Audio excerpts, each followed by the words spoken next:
Kau tahu sekarang ni aku tengah panas ni kau tahu. Motor aku jadi macam ni. Aku nak tanya kau macam mana bengkel yang boleh buat motor aku ni? Kena buat motor? Ya. Yeah. Aku tahu kat mana. Botol karet. Balah mana? Bawa aku. Jom. Ikut aku. Panas pula hati aku. Sekarang ni aku nak party aku nak buat motor aku. Kau siapa nama? Macam. Nama kau Macam Macam kau kan?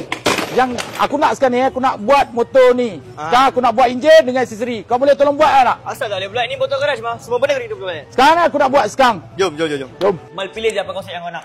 Ini baru betul syurga konsep. Hei, banyak betul ni Jah. Mana aku nak pilih ni tu? Tapi aku berkenan ni lah sebab grup aku dah biru semua. Ambil ni aja. Confirm ah? Ini confirm. Okay. Jah, takkan konsep je. Ini mesti aku nak kan. Kalau boleh aku nak ni sekali. Jah, tadi kau dah bagi aku konsep biru apa semua. Aku nak am. Mana am pula? Am lah, takkan am tak ada. Saya ada satu am khas untuk Mal ni.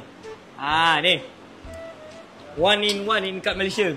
Satu orang je ada. Ni berapa inci ni? Ini kalau empuk kepala kau boleh? Ni buat pergi gaduh. Ini am 10 inci tau. Dekat KL seorang je ada kalau Mal pakai. Macam mana? Kalau aku pakai macam ni. Kau nak suruh motor aku macam tu. Ini kalau nak main drag pun susah ni. Tak apalah, boleh. Okey bang, cari barang apa? Cari barang apa-apanya. Ni barang kau ni Man. Oh, salah. Aku kira barang kau cari barang.